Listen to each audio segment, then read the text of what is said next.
So in your book proposal process, what we've done so far is we set a vision for your book, for our book, and we established a very clear identity for our book.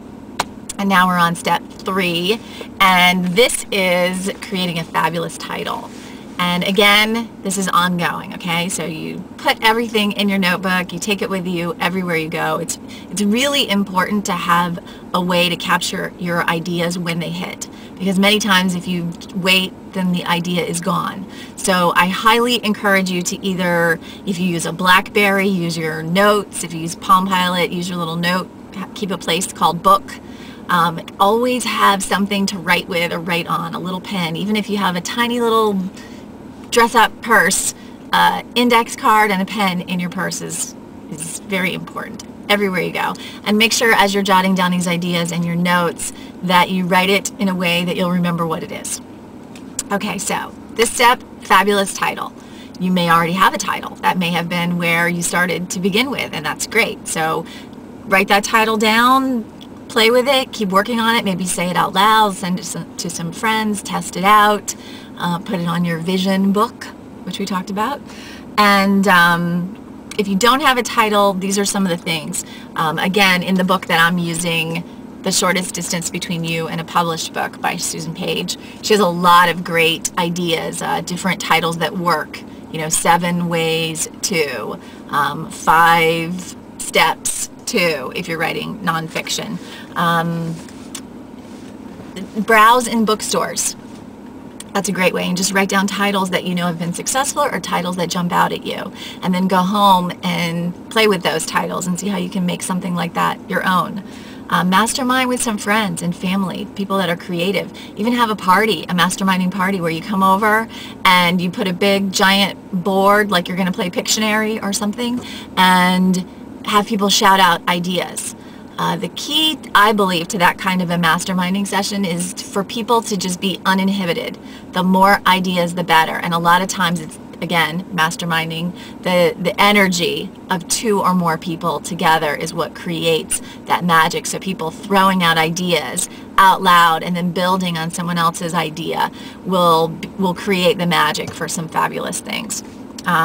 No censoring, no judgments, no criticism. It's just a fun thing. You can bribe people with a bottle of wine and some cute little appetizers and have a masterminding party. The other thing you could do is force yourself to write down 30 titles. Just write them all down and don't stop until you get 30. You may not get it all in one session, but force yourself to just come up with 30 titles, and somewhere in that process, usually maybe the last few, will be the one, because you're just getting out as many as you can. And then this was in the book. I've actually done this before, not with a book title, but ask for your dreams to give you some ideas. I've used this in other areas of my life. I think one of the stories is in my book.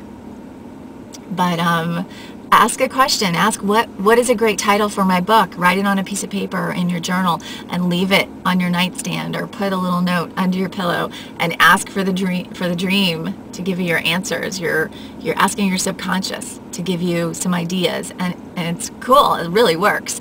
The key is when you wake up, even if it's 4 o'clock in the morning, 5 o'clock in the morning, to have that piece of paper or that journal ready to go and scratch out every little idea that came to you, or the exact details of the dream.